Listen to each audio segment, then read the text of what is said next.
Então hoje nós vamos pensar nesse tema quando Deus diz basta, quando Deus diz chega, acabou. Então vamos ler o texto, está lá em Abacuque capítulo 2, inicialmente nós vamos ler do verso 2 até o verso 5. Diz assim a palavra do Senhor.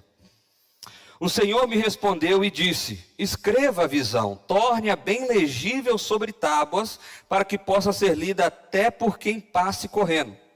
Porque a visão ainda está para se cumprir no tempo determinado. Ela se apressa para o fim e não falhará.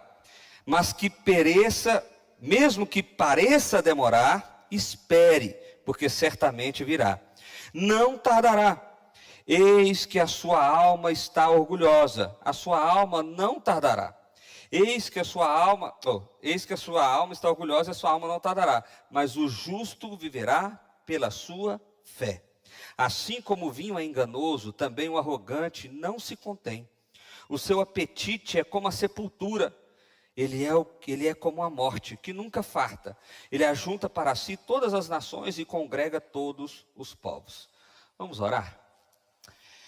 Pai, nós nos colocamos diante de Ti, ó Deus, com temor e tremor, clamando a Tua misericórdia, clamando a Tua graça. Pai, se não for o Senhor a ministrar os nossos corações nesta hora, ó Pai, então não há o que estamos fazendo aqui, ó Pai. Nós clamamos a Ti, ó Deus, Teu poder. Nós clamamos a Ti, ó Pai, a Tua graça. Me usa como Teu instrumento nessa hora, ó Pai. Por causa da Tua misericórdia, por causa da Tua graça e apesar de mim, ó Deus. Que seja a palavra do Senhor alcançando o mais profundo do nosso ser, ó Pai. E nos edificando, nos exortando, trazendo verdadeira transformação de vida. É o que nós clamamos a Ti nessa hora, em nome de Jesus. Amém. Meus irmãos, o livro de Abacuque é um dos livros mais impressionantes da Bíblia, porque ele é muito curtinho, mas ele trata de um período muito importante da história. Israel estava vivendo um momento em que eles tinham abandonado ao Senhor. As suas práticas eram más, entre eles, tá bom? As suas práticas eram más, eles oprimiam os mais necessitados, eles roubavam, eles enganavam, eles mentiam e por aí vai. Diante desse cenário social de calamidade moral péssima, Abacuque levanta ao Senhor. É interessante que esse é um texto que é provocado por Abacuque, diferente da maioria dos textos bíblicos em que Deus provoca o profeta. Esse não, é o profeta quem provoca a Deus. E aí Abacuque diz assim: Senhor, você não está vendo a injustiça, o que está acontecendo, os caminhos que nós estamos levando, você não vai fazer nada diante de tudo isso que está acontecendo? E Deus responde a Abacuque, Deus responde: não, eu estou vendo, e eu vou trazer o povo do norte, os caldeus, os babilônicos, e eles vão vir como feras selvagens, e vão matar todo mundo, acabar com tudo, destruir tudo, detonar com tudo. E não há ninguém que possa resistir o que eles vão fazer. E aí o que nós vimos semana passada é que Abacuque, diante dessa resposta de Deus, ele fica perplexo, ele diz assim: não, peraí, Deus, mas aí também é demais. Como assim vai vir, vai destruir com tudo? Não é para isso. Esse povo é injusto, esse povo é mau, esse povo é pior do que a gente. Como é que o Senhor vai usar eles para nos punir? Esse negócio não faz sentido. E aí o texto termina com Abacuque subindo uma torre, olhando e dizendo: eu vou sentar aqui, vou esperar e vou ver o que é que o Senhor vai me responder. E assim encerra até a nossa última reflexão. Hoje, o que nós vamos ver é que Deus, mais uma vez, responde a esses questionamentos de injustiça que estavam no coração de Abacuque. Como que pode um povo tão perverso e mau ser instrumento de Deus para nos punir? Como é que pode a injustiça prevalecer? Porque esse era o sentimento de Abacuque. Pois bem, Deus começa então a responder a essa pergunta, que é uma pergunta que paira sobre os nossos corações nos dias de hoje. Como é que a injustiça prevalece? Por que os maus estão prevalecendo? Por que o caos parece impeirar sobre a sociedade, sobre o mundo em que nós estamos vivendo? Pois bem, primeira resposta de Deus a Abacuque é o seguinte: olha, a visão é certa mesmo que demore. Olha o que ele diz. O Senhor me respondeu e disse: escreva a visão, torne-a bem legível sobre tábuas, para que possa ser lida até por quem passe correndo. Olha, o que eu vou te dizer agora, Abacuque, é uma coisa extremamente importante. Você tem que tornar isso legível, você tem que tornar essa mensagem clara para todas as pessoas, mesmo aquelas que não querem ler intencionalmente.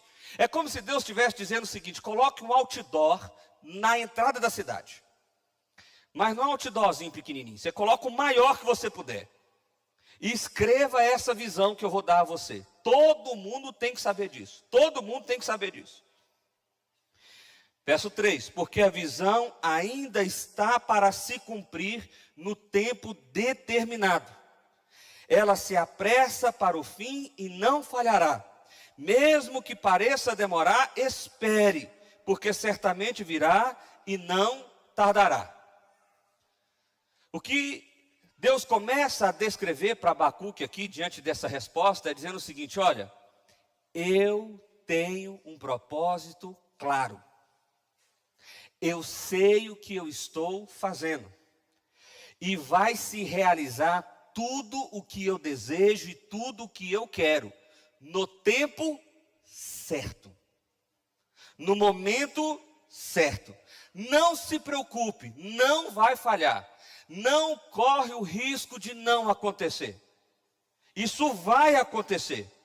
Pode até demorar, mas diante da sua expectativa de demora, espere, porque certamente virá. Eu não sei você, mas eu olho para essa resposta e fico meio frustrado. Você não fica, não? Você está aqui ansioso, querendo uma resposta, querendo alguma coisa assim. Não, agora Deus começou a falar e Deus falou assim: então, deixa eu te falar um negócio. Eu sei que vai acontecer, eu sei que hora que vai acontecer, nada pode impedir que aconteça.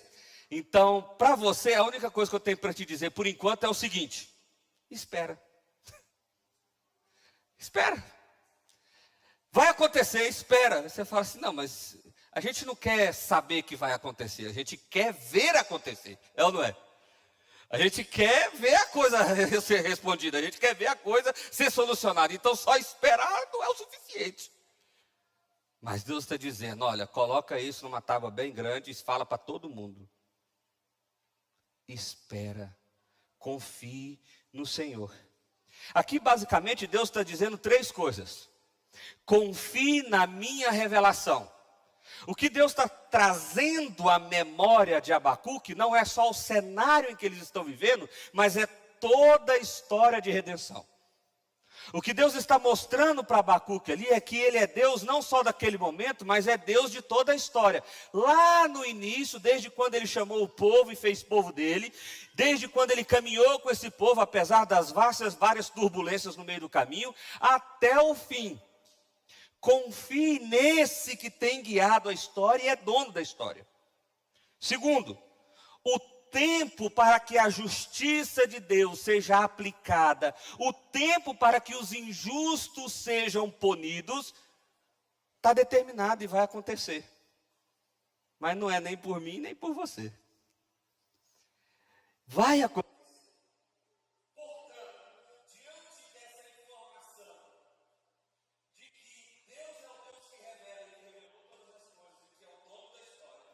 E diante dessa informação de que Ele tem um tempo determinado para todas as coisas, então o que cabe a mim e a você? Esperar e confiar. Mesmo que pareça tempo demais. Mesmo que pareça longe demais. E aí eu comecei a pensar, como que a gente pode conectar isso à história da redenção. Ou seja, qual é a história da redenção? Deus criou todas as coisas, o homem caiu ao pecar e com isso trouxe pecado sobre todas as coisas que Deus criou. Jesus Cristo redimiu começou a redenção e agora nós esperamos a restauração final, onde todas as a história da redenção. São quatro cenas macros aí. Como que é que eu posso olhar para essa história da redenção e poder ter um pouco mais de confiança no meu coração diante das circunstâncias de vida que eu e você estamos vivendo? Porque é difícil demais você vir aqui hoje e ouvir um pastor dizer o seguinte: ah, tá, então é só para eu esperar mesmo. Esperar eu já estou esperando. Inclusive, pastor, tem tempo. vai vir o substituto e fazer vocês vitoriosos. A aliança agora para com Deus, a relação com Deus, não estava mais estabelecida sobre o que o homem ou sobre o que a mulher faria. Mas agora está estabelecida sobre o que essa semente faria. Que semente é essa, gente? Jesus Cristo. Por isso que a nossa relação com Deus, ela não se estabelece mais com base nos nossos méritos, mas com base na graça, porque mérito é mérito de Cristo, e o que nós temos é a graça de receber esse mérito de Cristo. Bom, isso foi prometido em Gênesis capítulo 3, isso foi prometido em Êxodo, isso foi prometido em Deuteronômio, isso foi prometido em Salmos, isso foi prometido em Davi, isso foi prometido em todo o Antigo Testamento. Pergunta, Jesus veio? A semente veio? Ela venceu Satanás? Venceu. Ela venceu a morte? Venceu. Jesus cumpriu a palavra de Deus? Cumpriu. Então, quando eu olho para a história da redenção, eu posso ter paz no coração e ter a seguinte convicção: esse Deus que é dono da história, que revela ser soberano sobre ela, vai realmente fazer o que ele diz que vai fazer. Por quê? Porque ele já prometeu lá atrás, ele já cumpriu. E há promessas a serem cumpridas ainda, e essas promessas se cumprirão. Segundo ponto, o tempo é determinado. Da perspectiva do Antigo Testamento, as pessoas queriam que Jesus viesse quando? Quando você acha que Adão e Eva queriam que a semente viesse? Quando elas recebem essa profecia de Deus, falando da semente da mulher virá aquele que pisará sobre a cabeça da serpente. Da perspectiva de Eva, você acha que ia ser quando isso? Ora, o primeiro filho que nascesse. Nasceu, é a semente, pronto. O nosso Messias está aqui. Mas foi o Messias? Não foi. Não foi. Quantos anos se passaram? Centenas, milhares de anos se passaram, desde a profecia de Adão e Eva, até a vinda verdadeira de Cristo Jesus. O tempo, na perspectiva de Deus, já estava determinado. Mas na ansiedade humana, demorou. Demorou. Estou dando só mais um exemplo para você entender o seguinte: quando Deus diz que o tempo está determinado, é porque o tempo está determinado. Os injustos serão punidos. Quando? No tempo determinado de Deus. Quando que é isso? Não faço a mínima ideia. Pastor, mas então só tem que confiar e esperar? Você está começando a entender, é isso mesmo. É só confiar e esperar. E como que eu espero? Eu espero com base na promessa. Porque a promessa de Deus é que Jesus vai vir mais uma vez. E nessa segunda vez, Ele vai restaurar de uma vez por todas as coisas. Os maus serão punidos, os amados de Deus serão chegados a Ele, nós habitaremos eternamente, é o que nós vamos desfrutar no acampamento um pouquinho. E é isso que nós vamos viver. Nós vamos viver essa realidade de eternidade em Deus. Eu posso acreditar nisso de todo o coração? Posso. Por quê? Porque quem me garante isso é o Deus que é dono da história. Qual a possibilidade disso não acontecer? Nenhuma. Zero. Então agora eu vivo a minha vida com base nessa esperança, com base nessa promessa. Mas o texto continua, e aí Deus começa a estabelecer um contraste entre o justo e o injusto. Como que o justo vive e como que o injusto vive? Olha só. Eis que a sua alma está orgulhosa, a sua alma não era reta nele, mas o justo viverá pela sua fé. Que fé é essa? É a fé em que Deus é o dono da revelação, Ele é o dono da história. É a fé de que Deus tem um tempo determinado para todas as coisas. É a fé de que Ele cumpre todas as promessas que Ele estabeleceu. É essa fé. Então o justo vive com base nessa fé. De que Deus é o dono da história, de que Ele tem um tempo determinado para todas as coisas, e de que as promessas que Ele fez, Ele vai cumprir. E o injusto? Assim como o vinho é enganoso. Também o arrogante não se contém. O seu apetite é como a sepultura. Ele é como a morte, que nunca se farta. Ele ajunta para si todas as nações e congrega todos os povos. O contraste que Abacuque, Deus vai estabelecer para Abacuque aqui, é o seguinte: o justo, ele vive pela fé, ele confia em Deus, ele tem satisfação e por isso ele desfruta de comunhão com Deus. E o injusto, ele é orgulhoso. Ele vive com base no seu próprio orgulho, nas suas próprias conquistas, naquilo que ele acha de si mesmo. Ele é como o vinho que engana a si mesmo. Ele tem uma visão distorcida da realidade. Ele não consegue ter uma visão clara de quem ele é e nem da realidade em que ele está inserido, porque o orgulho dele cega ele. Ele é insaciável como a morte. Você já viu algum cemitério fechar porque não morreu ninguém? Eu nunca vi isso. Eu já vi cemitério fechar porque não cabe mais ninguém. Aí tem que mudar, tem que abrir outro lugar.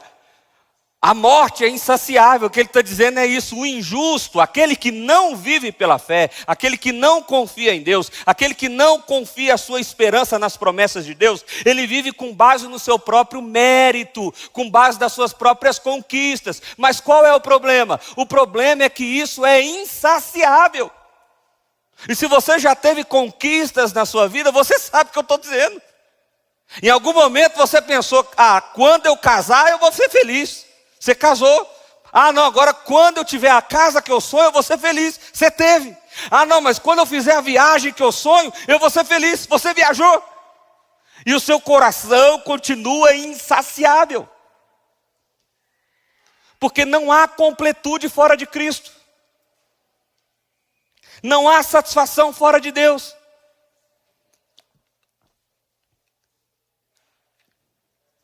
Então o justo vive pela fé. E o injusto? Pelas suas próprias pernas. Pelo seu próprio orgulho, pela sua própria vaidade.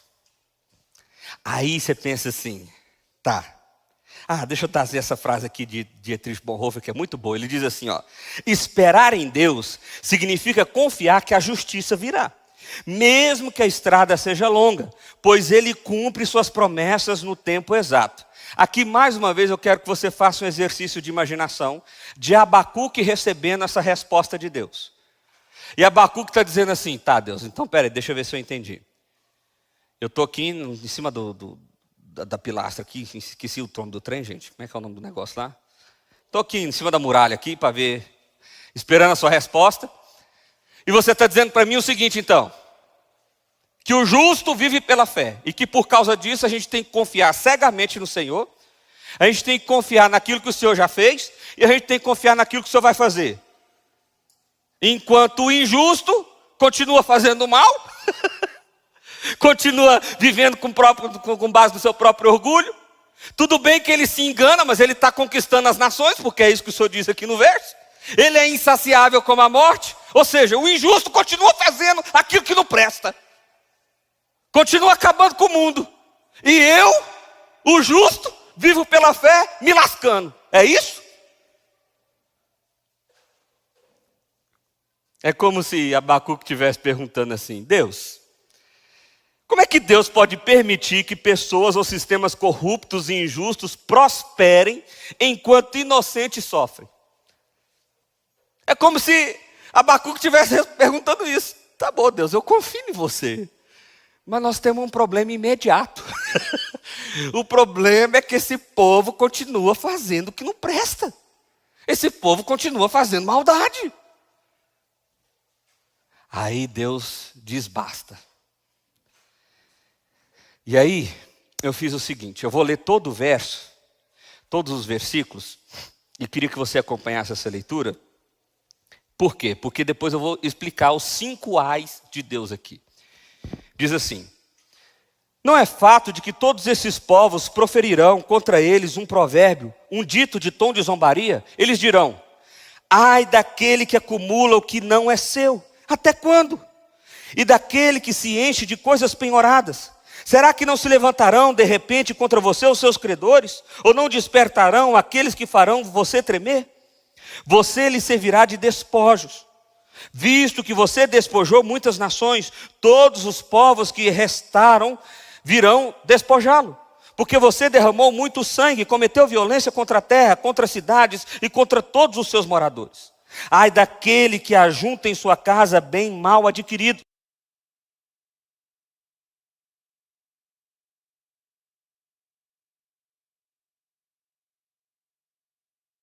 Casa, ao destruir muitos povos, você pecou contra a sua própria vida, porque as pedras das paredes clamarão contra você, e as vigas do madeiramento farão eco. Ai daquele que edifica uma cidade com sangue, e fundamenta na iniquidade. Não, será que não é a vontade do Senhor dos Exércitos, que os povos trabalhem para o fogo, e para as nações se fatiguem em vão? Porque a terra se encherá do conhecimento da glória do Senhor, como as águas cobrem o mar. Ai daquele que dá ao seu companheiro vinho misturado com o seu furor, e que embebeda para lhe contemplar a nudez. Você ficará coberto de vergonha em vez de honra. Beba você também e mostre a sua incircuncisão. Chegará a sua vez de pegar o cálice da mão direita do Senhor, e a sua glória se transformará em vergonha. Porque a violência contra o Líbano cairá sobre você, e você ficará apavorado por ter destruído animais. Porque você derramou muito sangue e cometeu violência contra a terra, para as cidades, contra todos os seus moradores. Para que serve o ídolo, visto que os seus artifícios o esculpiu? E de que serve a imagem de fundição, mestra das mentiras? Para que o artífice confie na sua obra, fazendo ídolos mudos? Ai daquele que diz a madeira acorde e a pedra muda levante-se. Pode o ídolo ensinar?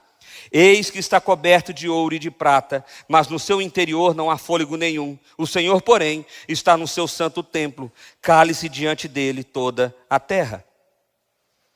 Aqui, quando Deus está pronunciando esse ai, gente, é aquele ai de vixe. Agora lascou. Jonathan Edwards vai dizer assim: quando Deus pronuncia esse ai, ele marca o fim da paciência e o início do juízo. É o som de sua ira justa contra o pecado. O que Deus está respondendo a Abacuque, diante da pergunta de Abacuque, se a injustiça vai continuar prosperando, é Deus dizendo assim: não, não vai. Não vai prosperar. Eu estou vendo os seus pecados. Eu estou vendo o que está acontecendo. E aqui eu trouxe então um paralelo assim para a gente entender cada ai desse aqui rapidamente. Primeiro, ai daquele que tem acúmulo de riqueza injusta.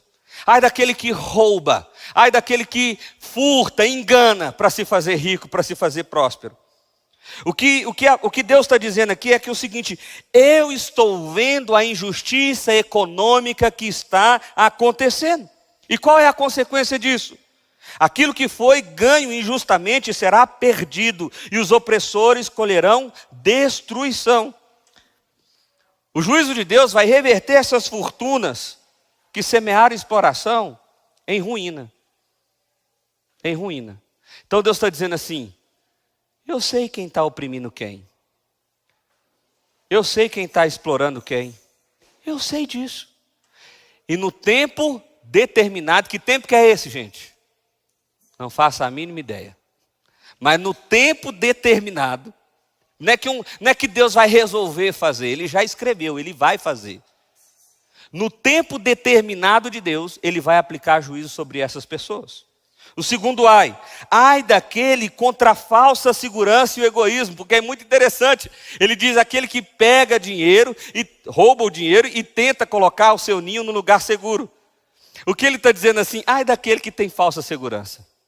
Ai daquele que acha que por causa das suas conquistas, por causa da construção do seu império com sangue, por causa das realizações que foram feitas na sua história, acha que pode colocar a sua família, o seu ninho, a sua casa em uma condição de total segurança. Ai desses.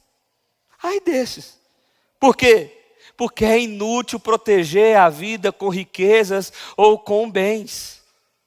É inútil. Uma das coisas mais interessantes que tem na terra é o seguinte: chama-se enfermidade. Você já reparou que não importa qual é a classe social que você pertença, Não importa qual é a perspectiva financeira que você tenha, não importa qual é o nível cultural que você tenha, isso não te impede de você estar livre de alguns maus de enfermidade? Já reparou isso? Isso é uma das poucas amostras que nós temos na vida de Deus demonstrando o seguinte: para mim todo mundo é igual. E o mal, infelizmente, ele está para todos. Nós podemos nos livrar de algum tipo de mal, gente. Você pode morar numa casa mais segura, você pode ter uma realidade de carro mais seguro, você pode ter uma rotina de vida mais segura, mas isso não te livra da realidade do mal. Isso não te livra da realidade do mal. Ai daquele que pensa que o que tem, o que possui, o que constrói, realmente traz segurança. Porque essas pessoas encontram frustração. E aqueles que fazem isso de forma enganosa, ou seja, aqueles que para ter essa segurança, fazem isso por causa do seu orgulho, por causa da sua vaidade, Deus vai dizer: essa tentativa de proteger as suas vidas com riqueza será inútil, as suas más obras serão reveladas. Deus vai trazer à tona. Eu fico pensando aqui no dia do juízo. Gente, eu tenho certeza que vai ter gente no dia do juízo que vai falar assim: não, para, pode mandar para o inferno, não precisa ler mais nada não. Eu já entendi. Pode parar, chega, tá bom. Eu tenho certeza disso. Porque você imagina um registro de tudo que você fez, pensou, desejou, teve intenção em fazer, tudo que é mal, tudo que é ruim, tudo que é perverso, que passou sobre o seu coração, está registrado. E isso vai ser exposto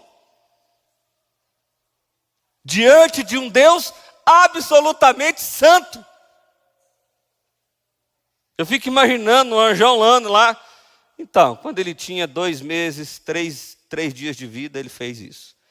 Quando tinha 1 ano, 4 dias, fez aquilo. Quando tinha 6 anos, não sei o quê. E vai lendo. Se tiver vídeo, que eu acho que deve ter também, né? Não sei. Se tiver mostrando a imagem mesmo, assim, ó. Tal.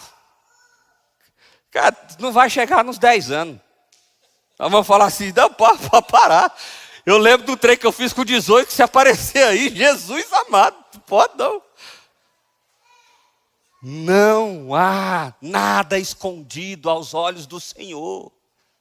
Não há más obras realizadas que passe desapercebida aos olhos do Senhor. Ai daquele que pratica o mal e com isso gera uma falsa segurança no seu coração. Ai daquele. Terceiro ai, contra a violência e contra a construção de impérios de sangue. Deus está, olha só, qual era o problema de Abacuque? Deus, esse povo vai vir, você falou que vai matar todo mundo, acabar com tudo. Eles são terríveis, eles são violentos. Os caldeus foram os que, pelo menos assim a história conta, mataram Isaías. Você sabe como é que mataram Isaías? Amarraram ele assim, puseram uma serra de lá, uma serra de cá, e o caboclo foi serrando aqui, cortando ele no meio. Povo tranquilo, light, de boa. E essa violência, Deus, não vai ter punição com isso? Deus responde: vai ter. Deus está advertindo contra aqueles que constroem impérios com base em violência e derramamento de sangue. O tema principal aqui é a opressão violenta. Ai desses, porque eles serão destruídos. A glória que eles buscavam vão ser substituída por vergonha e pela glória de Deus. Ai desses que constroem impérios com violência. Quarto ai desses que realizam o engano e a humilhação do outro. É aquele ai que ele fala que dá o vinho misturado para enganar a pessoa. Ai desses. Percebe que Deus está explorando aqui não só os 5 principais pecados que os caldeus iriam fazer ou estavam fazendo com Israel, mas os pecados que estavam acontecendo dentro de Israel também. Porque é muito fácil, você vai lembrar no texto anterior, na semana passada, quando nós meditamos nesse texto, que o momento Abacuque diz assim: Deus, mas eles são mais injustos do que nós. E agora, quando Deus está trazendo cada ai desse aqui, eu fico com Abacuque pensando: Abacuque realmente devia estar assim: ai. Não, Deus, tá bom, já entendi, pode parar. Pela fé, é pela fé.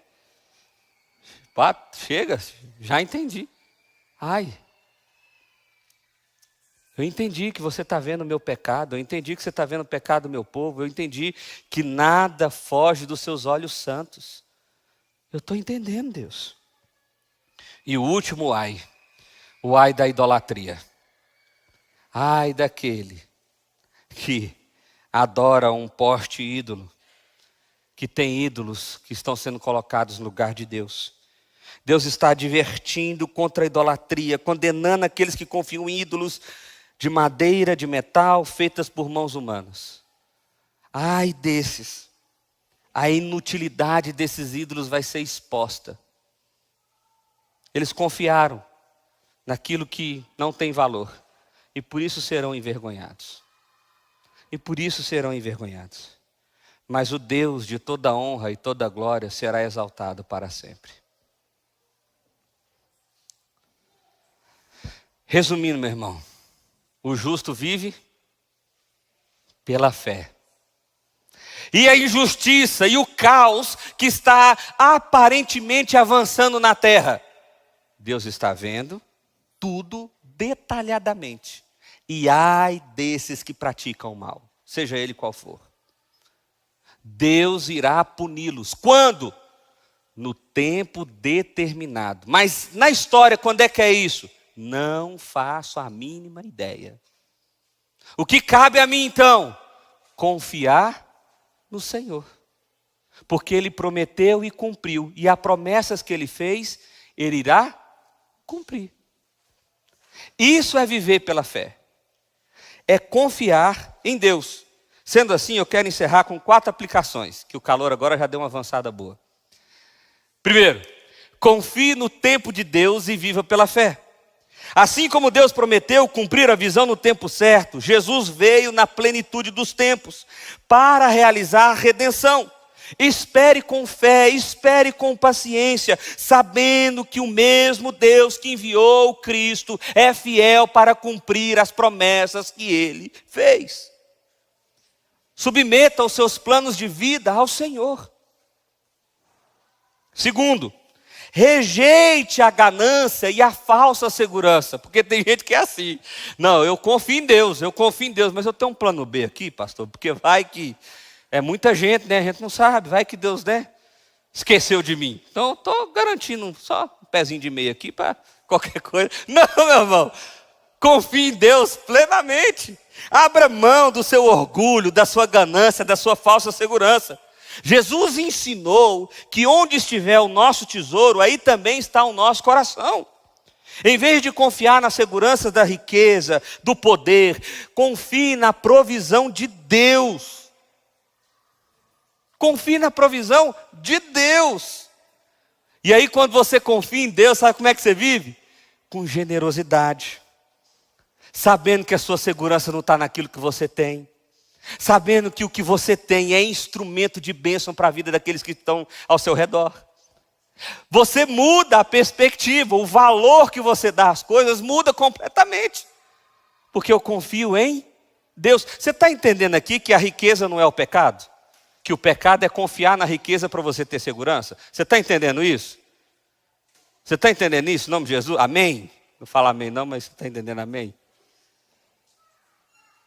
Se você é rico, meu irmão, glória a Deus por isso. O problema é se a sua riqueza tomou conta do seu coração. Esse é que é o problema. Porque a sua riqueza, ela serve para ser bênção na vida do outro. Para ser bênção na vida do outro. Para ser bênção no lugar onde você está. Terceiro, seja um agente de justiça e não de opressão. Óbvio.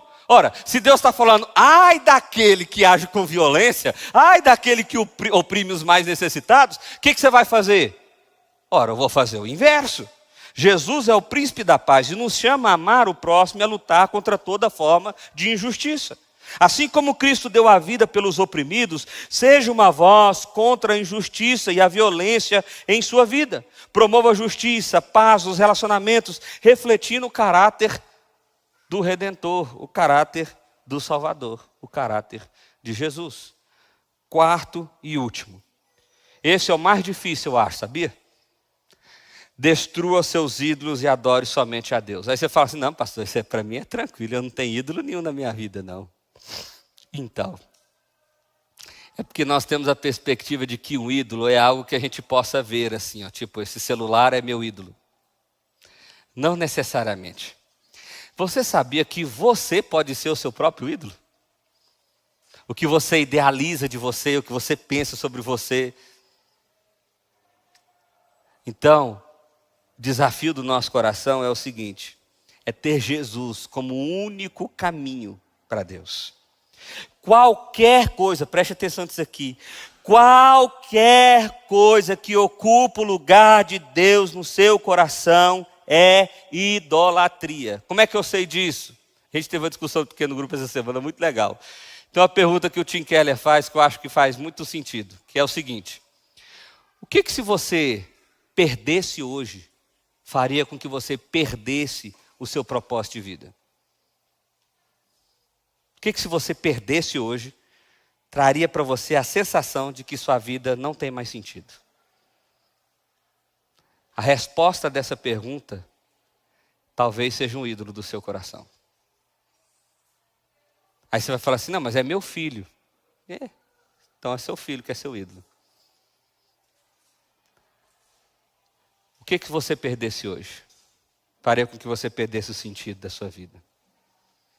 Então, examine seu coração, identifique os seus ídolos. Pode ser dinheiro, status, poder, família, você, qualquer coisa. Abandona isso e se volta para Cristo completamente, sabendo que Ele governa todas as coisas. Eu quero encerrar com uma frase. Gente, eu só estou pensando assim, como é que nós ficou 2 anos sem ar-condicionado? É a única coisa que está na minha cabeça aqui. Essa frase diz assim: mesmo quando o caos e a injustiça parecerem prevalecer, Deus nos chama a uma fé inabalável, que confia seu tempo perfeito e na certeza de sua justiça que triunfará. Pois o justo vive pela fé e não pelas circunstâncias. A sua escolha hoje ela é muito simples, meu irmão. O que vai direcionar a sua vida? Porque você está entendendo que a promessa de Deus para Abacuque não mudou, né? Ou seja, os caldeus vão vir, vão detonar tudo, vão acabar com tudo. E aí agora o que Deus está dizendo para Abacuque é o seguinte: então, é nessa circunstância, mais do que sobre todas as outras, que você precisa viver pela fé. Talvez seja esse o momento que você esteja, meu irmão. Momento de profunda dor.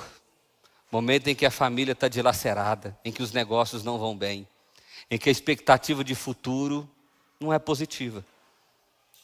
E você está esperando uma resposta de Deus. E a resposta de Deus para você nessa manhã é: confie nele. Confie em Deus. Viva pela fé. Não negocie os seus valores. Não pratique o mal para justificar a sua existência. Confie no Senhor. No tempo certo, no tempo dele, na hora dele, a bondade dele se manifestará. Vamos louvar a Deus mais uma vez?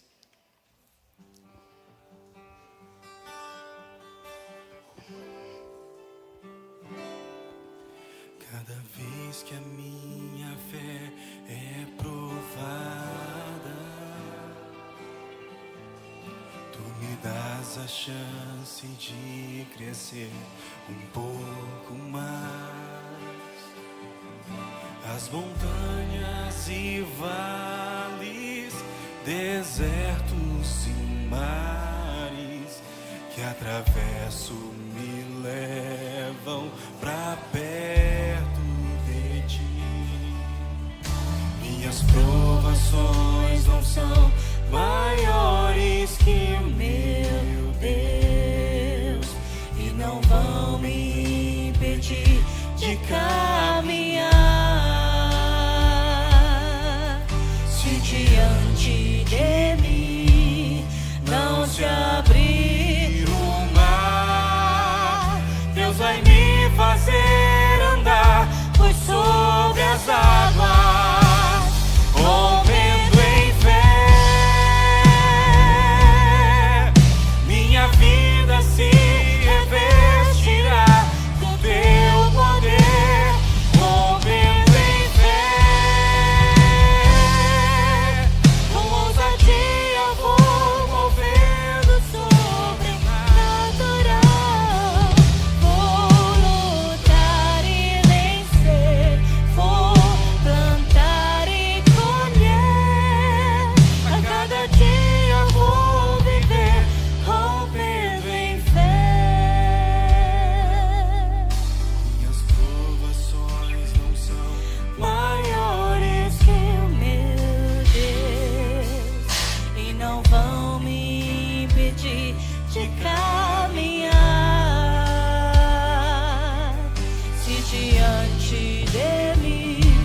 Pai, nos ajuda, Deus, a de fato vivermos pela fé.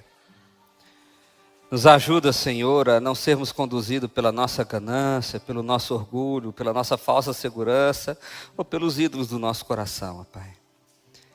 A verdade é que nós já experimentamos tudo isso e vemos como o nosso coração continua insatisfeito, incompleto, triste e sozinho. Pai, em nome de Jesus, enche o nosso coração de esperança, mesmo que a gente esteja na pior das circunstâncias.